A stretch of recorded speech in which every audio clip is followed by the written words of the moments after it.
Neste momento, Deus, através desta emissora, leva até você mais um programa de fé, com mensagens, hinos e orações a seu favor.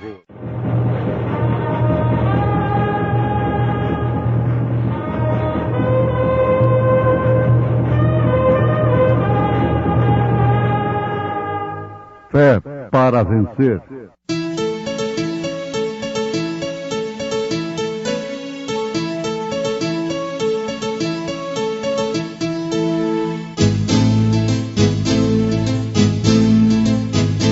Mensageiro Deus enviou seu profeta, seu profeta é. Este som de alarido retumbando está, retumbando está. E as águias de Deus já voando estão, já voando estão. Brana foi seu nome e Deus foi com ele, e Deus foi com ele. E a coluna de fogo sempre lhe seguiu, sempre lhe seguiu. A palavra ele pregou,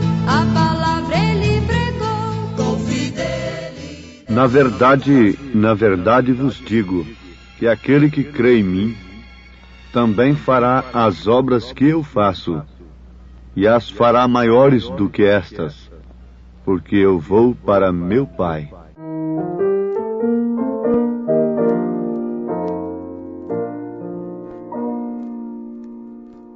Disse Jesus, ide por todo o mundo, e pregai o eterno dom da salvação que com amor profundo dá o Deus gracioso e bom, feita na cruz com sacrifício e dor, proclamai o dom do Redentor. Ó, conquistai almas perdidas, buscai o pecador enfermo quase moribundo. Vamos, irmãos, levar essa luz ao mundo inteiro. Vamos, irmãos, contar que esse dom é verdadeiro. Vamos, irmãos, pregar muito confiados no Cordeiro, que na cruz já fez a nossa redenção.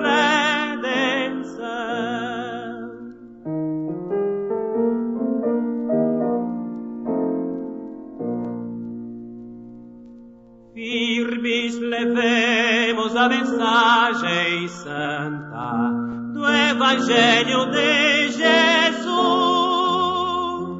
esta mensagem divinal que encanta e que o pecador conduz, cheia de bênção do glorioso Deus, que descobre os escolhidos seus, cheia de amor, trajo do céu o fragor da compaixão de Deus e dá-nos graça tanta. Vamos, irmãos, levar essa luz ao mundo inteiro. Vamos, irmãos, contar que esse dom é verdadeiro. Vamos, irmãos, pregar muito confiados no Cordeiro, que na cruz já fez a nossa redenção.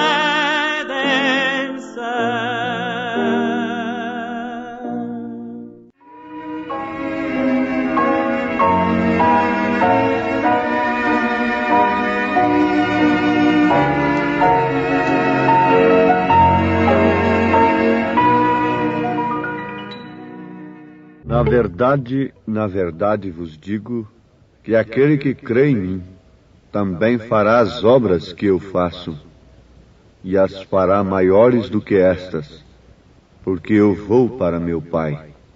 São João, capítulo 14, verso 12. São palavras de nosso Senhor Jesus Cristo, contra as quais pouco adianta o homem trabalhar, arrazoar. São palavras que permanecem para sempre, ainda que passem os céus e a terra. A palavra de Jesus permanecerá para sempre. O melhor que nós fazemos é aderirmos com fé genuína, simples, ao que Deus diz. Porque não passaríamos de incrédulos se duvidássemos da exatidão de toda a palavra de Deus. E quando nós procuramos arrazoar, o que significa prosseguir sem autorização, então nos tornamos um intérprete das Escrituras e não passamos por fim de incrédulos e fabricantes de incrédulos. Porque toda palavra divinamente inspirada, esta sim é pronta para corrigir, para redarguir, para exortar,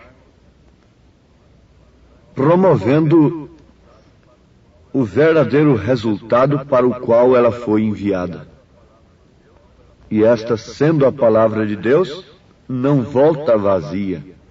Ela realiza o propósito de Deus na vida do homem e da mulher. Então, ouvintes, estamos sendo desafiados a crermos na exatidão total da palavra de Deus, sem nenhuma interpretação humana. Recebermos a Deus como Ele vem para nós. Vocês sabem perfeitamente de como Deus veio ao mundo no seu Filho. E eles não receberam a Deus. Por quê? Porque Deus não veio da maneira que eles pensavam. Se eles tivessem um coração aberto para receberem a Deus como Deus vem, como Deus veio, como Deus se manifestou, então tudo teria sido ao contrário.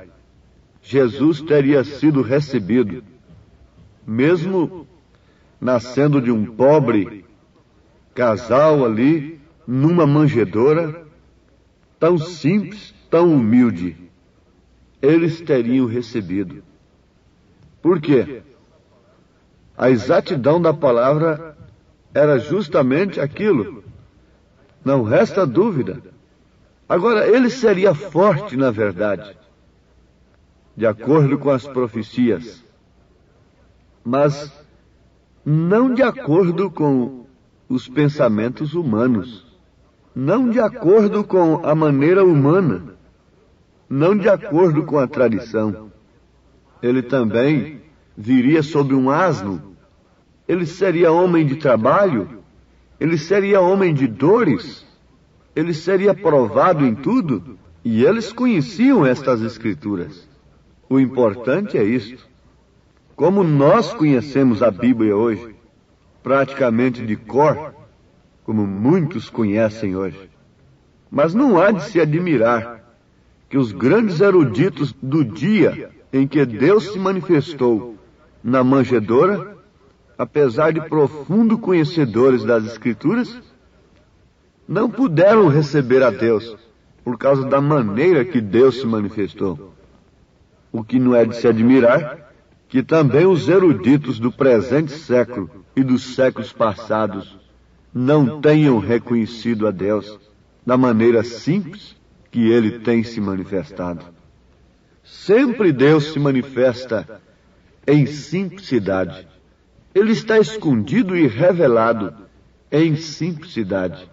Por isso Ele próprio levantou os olhos aos céus e deu graças ao Pai, dizendo: graças te dou, ó Pai, Senhor dos céus e da terra, porque escondeste estas coisas aos sábios entendidos e as revelaste aos pequeninos. Esta foi uma oração de gratidão do próprio Jesus Cristo. porque Deus estava escondido e manifestado em simplicidade. Agora Ele é o mesmo ontem, hoje e eternamente.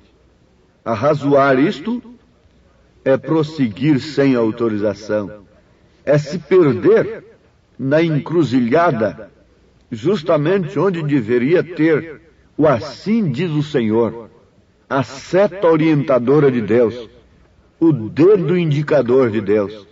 Naquele dia havia um dedo indicador, havia uma seta indicando, mas essa seta também era tão simples. Esse dedo indicador também era tão simples. Veio do deserto, e naqueles dias a palavra do Senhor veio a João no deserto.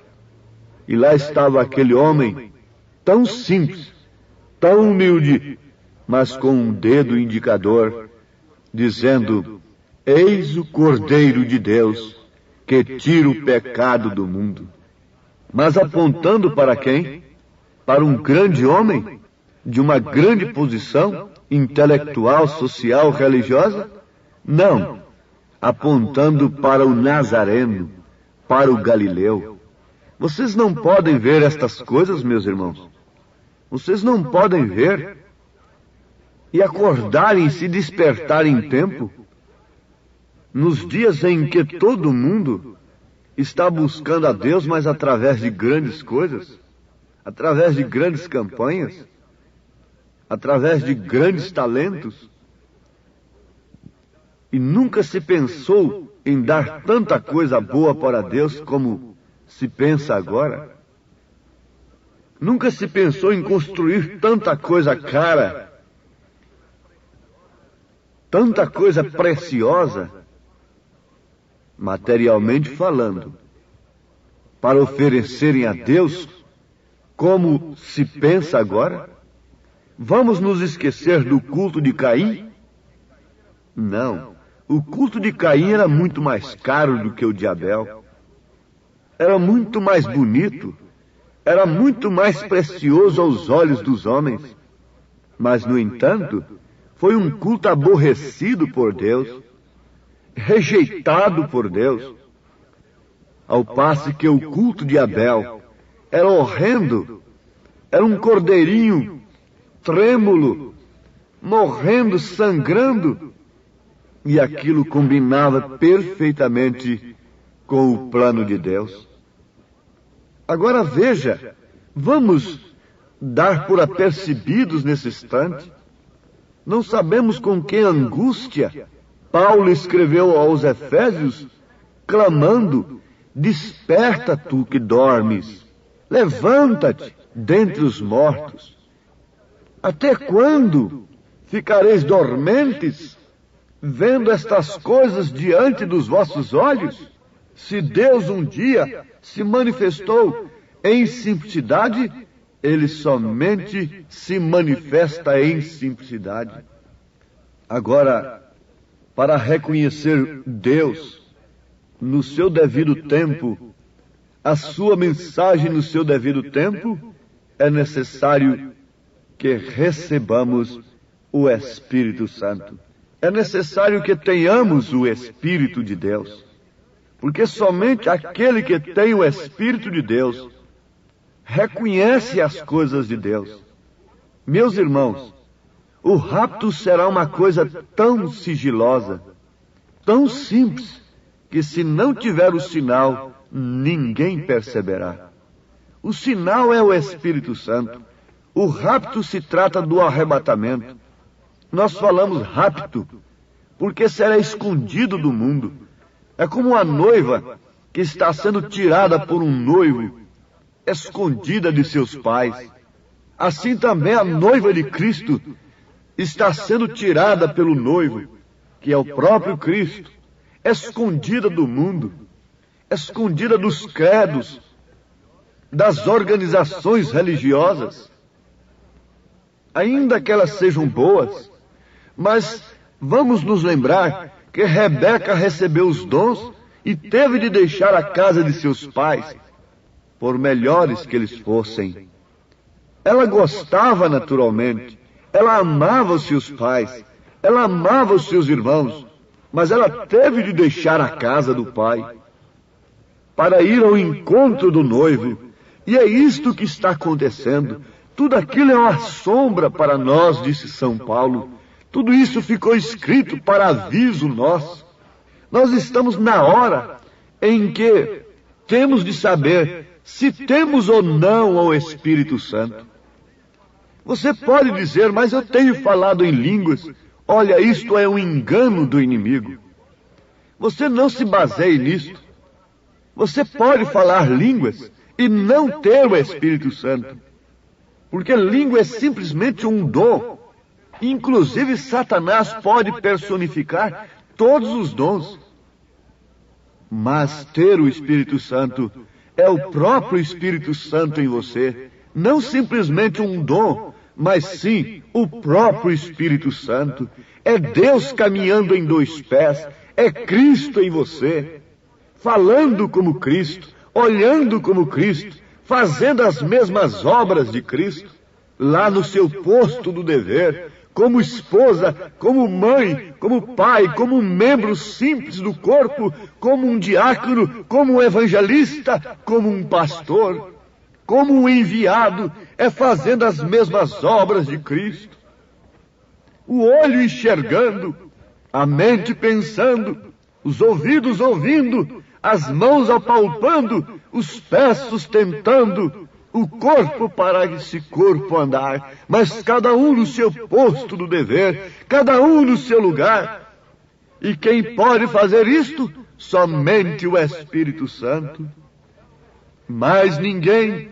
E o Espírito Santo nos dá uma fé genuína na palavra de Deus. Somente o próprio Deus pode fazer as obras de Cristo através de nós, porque as obras que Cristo fez, que Jesus fez, não foi ele como homem, mas sim o Pai que estava nele, porque ele disse, o Pai que está em mim é quem faz as obras. São João 14, versículo 10.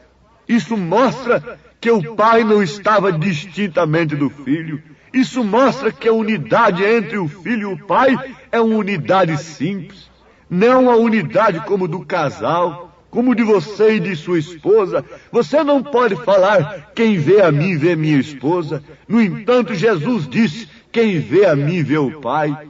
Isso mostra que o Pai estava nele, fazendo as obras. Ora, se o Pai estava nele fazendo as obras, e o único que podia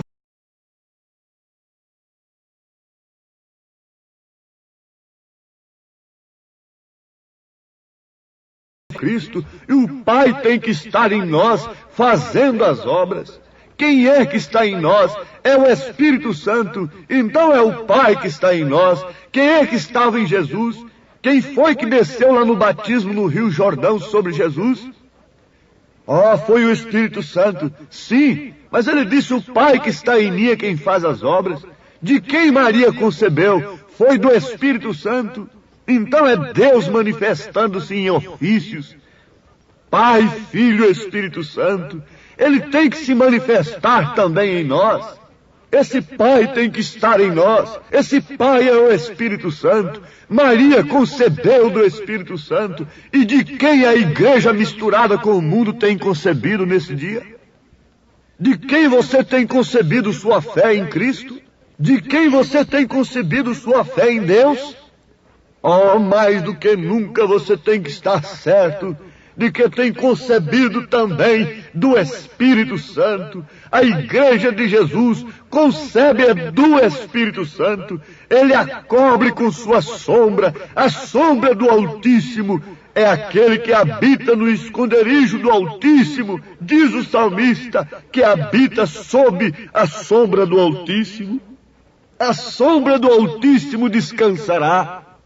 E concebe de Deus, a igreja fica grávida da palavra, gera o Filho dentro dela, ela dá à luz o Filho, é Cristo se manifestando através dela, ele vai tomando forma e o mundo tem que ver que ela está ocupada com Cristo, que seu ventre, que sua vida está ocupada com Cristo. Você tem que saber disto, que como a esposa está terminantemente selada por uma só vez com o seu marido, assim também a igreja deve estar selada terminantemente com o seu esposo. Quem é esse esposo? É Cristo. Agora, ele não tem uma esposa que vive namoriscando com o mundo. Ele tem uma esposa que tem aliança, o pacto da fidelidade. Ele tem uma esposa que tem as dracmas. Se ela um dia perdeu uma dracma, ela caiu em desespero até encontrar essa dracma de volta. E tem encontrado, quando a mensagem chegou, a luz chegou, ela encontrou a dracma perdida e ela agora está em festa, em gozo, porque o Pai está nela, o Espírito Santo está nela. Você não é mais nem menos do que um filho de Deus. As obras que eu faço, Deus está em sua igreja. Para quê? Para fazer grandes obras para o mundo ver? Não, Deus está em sua igreja para continuar suas obras. Sabemos que a morte de Jesus Cristo não pôs fim ao seu ministério. Não, por quê? Logo, como ele foi enviado pelo Pai e o Pai veio nele, também ele enviou a igreja e veio na igreja. Então a igreja está aqui para continuar o ministério de Cristo. Por esta causa ele enviou o Espírito Santo. Ele sabia que suas obras não podiam ser feitas de outra maneira. Ele tinha que enviá-lo. O Pai enviou o Filho e logo pôs em você tudo que estava no Filho. Você crê assim, diz amém, e mostre com sua vida. Busque a estatura do homem perfeito. Busque o Espírito Santo, de modo que as mesmas obras que ele fez, o fará você e também o fará a igreja. Não desejaria você fazer as obras de Deus? Jesus disse, deves crer em mim, se desejas fazer as obras de Deus. Como é que você crê nele? Você não poderá fazer até enquanto não houver recebido o Espírito Santo. Porque sem ele, nenhum homem pode dizer que Jesus é o Filho de Deus. Sem o Espírito Santo, você estará dizendo o que algum outro tem dito, que ele é segunda pessoa. Filho de Deus não quer dizer segunda pessoa. Filho de Deus quer dizer um que traz o ministério do Pai na terra. Filho de Deus quer dizer um que traz o sangue do Pai para resgatar os pecadores. Filho de Deus quer dizer Emmanuel. Filho de Deus quer dizer Pai da eternidade. Filho de Deus quer dizer Rei dos reis, Senhor dos senhores, quer dizer o primeiro e o último, o Alfa e o Ômega. Oh, isto me faz vibrar a alma e me faz alegrar o coração ao constatar tão grandes verdades, tão grandes maravilhas. Portanto, se há uma coisa urgente para esse momento, apressante, absolutamente essencial e necessário, e obrigatório, é que você receba o Espírito Santo agora, porque senão você não poderá levantar-se na ressurreição. É uma obra do Pai. Levantou o Filho, Jesus Cristo foi levantado. Esta é a obra do Pai também em nosso corpo mortal. Nos levanta dentre os mortos, nos esclarece. E se um dia dormirmos no Senhor, Ele nos chamará também pela voz do arcanjo. Ó Deus, sela com o Espírito Santo esta palavra. Te peço no nome do Teu Filho amado, Jesus Cristo. Amém, Senhor. Amém.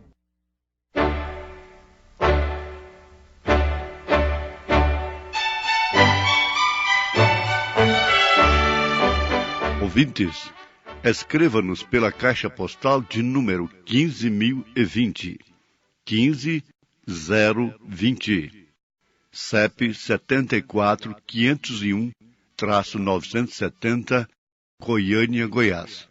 O nosso endereço na internet é www.apalavraoriginal.org.br. Volte a nos ouvir amanhã novamente neste mesmo horário, nesta emissora, se o Senhor nos permitir, com fé no Filho de Deus, a fé que vence o mundo.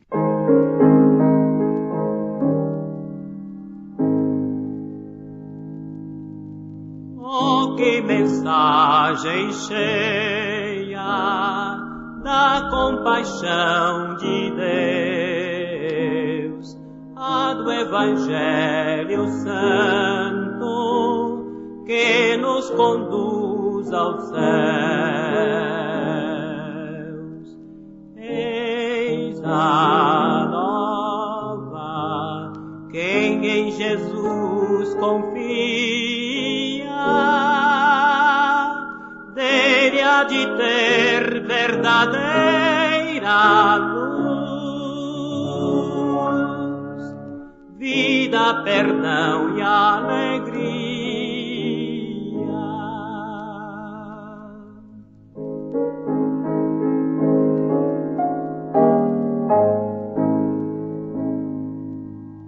Temos na cruz de Cristo bênção e salvação, porta da vida aberta, única redenção. Eis a nova, quem em Jesus confia, dele há de ter verdadeira luz, vida, perdão e alegria.